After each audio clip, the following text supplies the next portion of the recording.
Continuing our story, we have Jazz and Optimus actually arguing about who should take command or who should lead this, fight, or at least in this new war.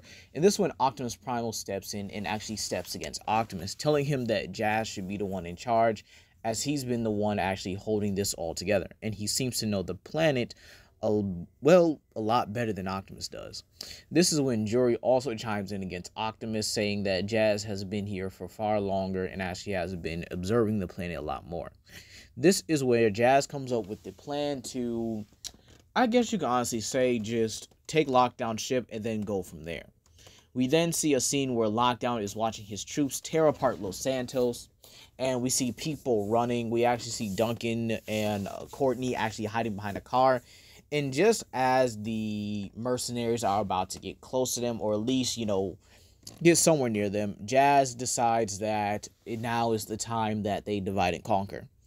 And thus, he pretty much transforms into his wolf form and goes with the Maximals. Now, the mercenaries are actually tearing it up downtown here, like I said earlier. But it's to the same extent you would actually see not to the same extent, but kind of like Rise of the Darkspark. We have buildings intact, but still buildings, still standing. Kind of like Chicago in a way. You would actually see the enforcers actually pushing down small buildings, tearing open some of them, and just slaughtering the people inside them. It's a horrible sight. It's a horrible sight here. This is when Jazz then tells Optimus that the plan is going to be very simple. They're going to pretty much hold off and pretty much beat Lockdown while they go on and take his ship. Turning into Cybertronian wolf form, he then transforms along with the Maximals, and they all pretty much run towards the city, with the Autobots rolling out in a much different direction. Kind of like a flanking maneuver. Sorry, the Autobots and the Dinobots with a flanking maneuver. We then see Jury also on top of Jazz, not in that way. She's riding on his wolf form. Riding his beast form. Or you guys get what I mean. Now, this is when Jazz, before they even get close to the team, he then tells Air Razor that he needs her to die bomb. Okay? Oh, sorry, before they get close to the enemy, he's going to need Air Razor to die bomb. Lockdown sees him and recalls all of his mercenaries to his position, and just before they do it, he spots pretty much just 4 out of the 3 Maximals. Now, why is that? Why does he see that? Oh, wait, it's because Air Razor just dive bombs him right out of nowhere. Pretty much just eviscerating over half the army with just her fire breath alone. Probably the reason why, things happened in Rise of the Beast with Air Razor. Lockdown, seeing this, then transforms into his turret mode and is about to shoot Air Razor. However, this gives Jazz the opening like always, and he flips over and then just pulls Lockdown into that direction.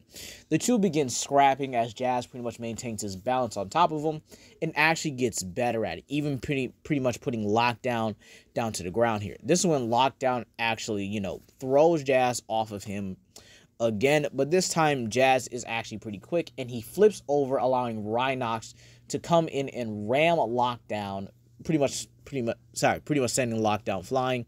And then he maximizes along with Cheetor, and they both begin getting to work on the down troops, pretty much using the chaos to their advantage. All right, then this is when we see the Autobots on Lockdown ship: Optimus Prime, Bumblebee, Hound, Crosshairs, and Drift. Yes, all 5 this time.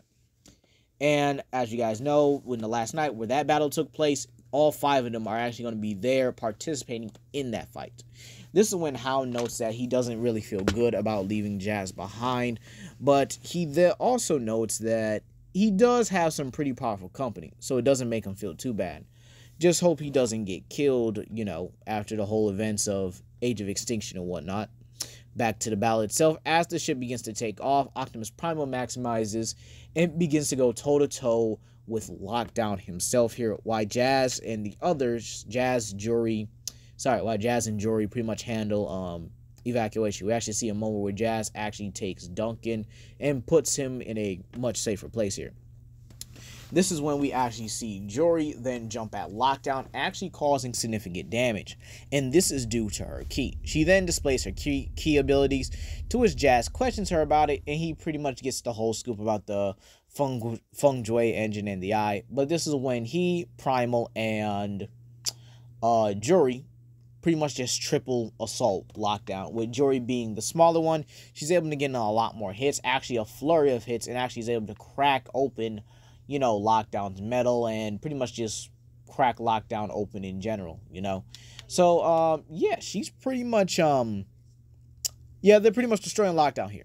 There's just nothing about it here. There's, you know, just beating him down, ripping his limbs off. Actually, they actually take off a leg during this fight, and just as Optimus Prime then trips him, he then goes in for the stab right in Lockdown's back, just like Optimus Prime did in Age of Extinction. However, he holds him in place as Jazz pulls out his crescent cannon, aiming for his face. But this is when Lockdown says, wait, you guys don't even understand what's truly going on here. The true plan behind all this, the reason why he's working with even the likes of Decepticons and even the likes of Quintessa. And this shocks everyone. Even Airazor comes down and transforms and remarks, Quintessa, what could she actually want?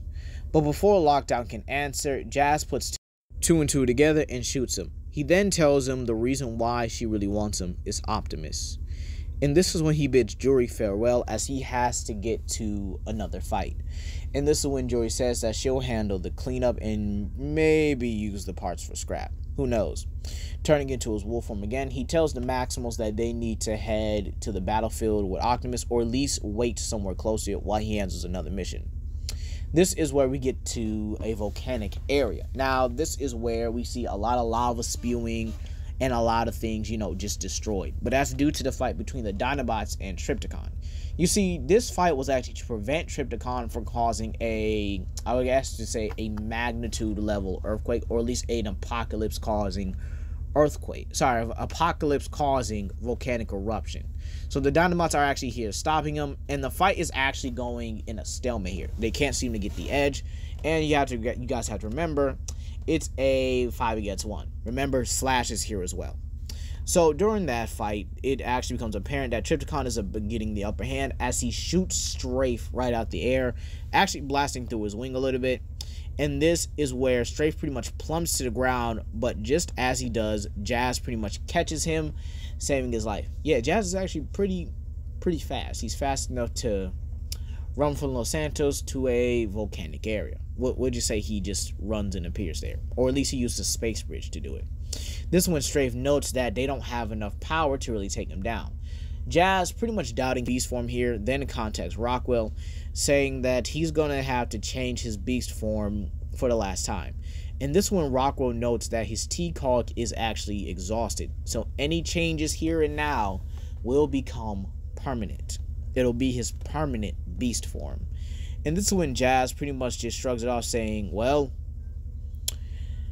you had a good run changing, styling, but now it's time for something a little more helpful to the world. And this is when Jazz rips a bone out the ground and scans an Isosaurus DNA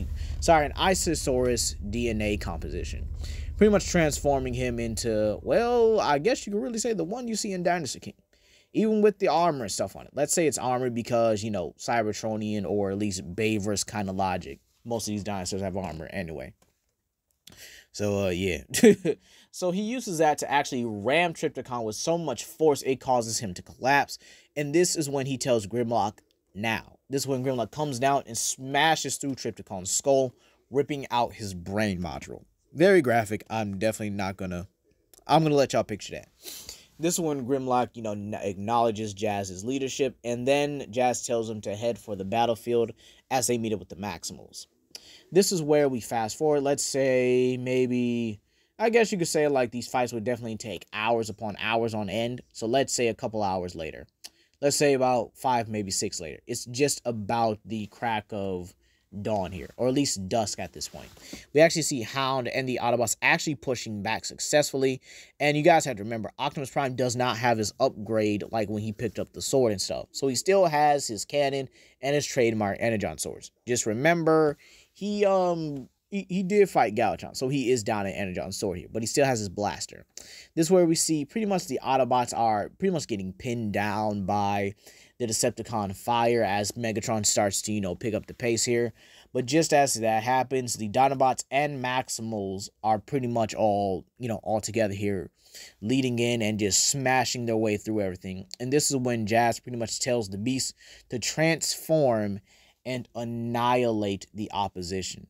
So we basically see the Dinobots and Maximals working together, tag teaming. We have Strafe and, Bumblebee, and Air Razor working together.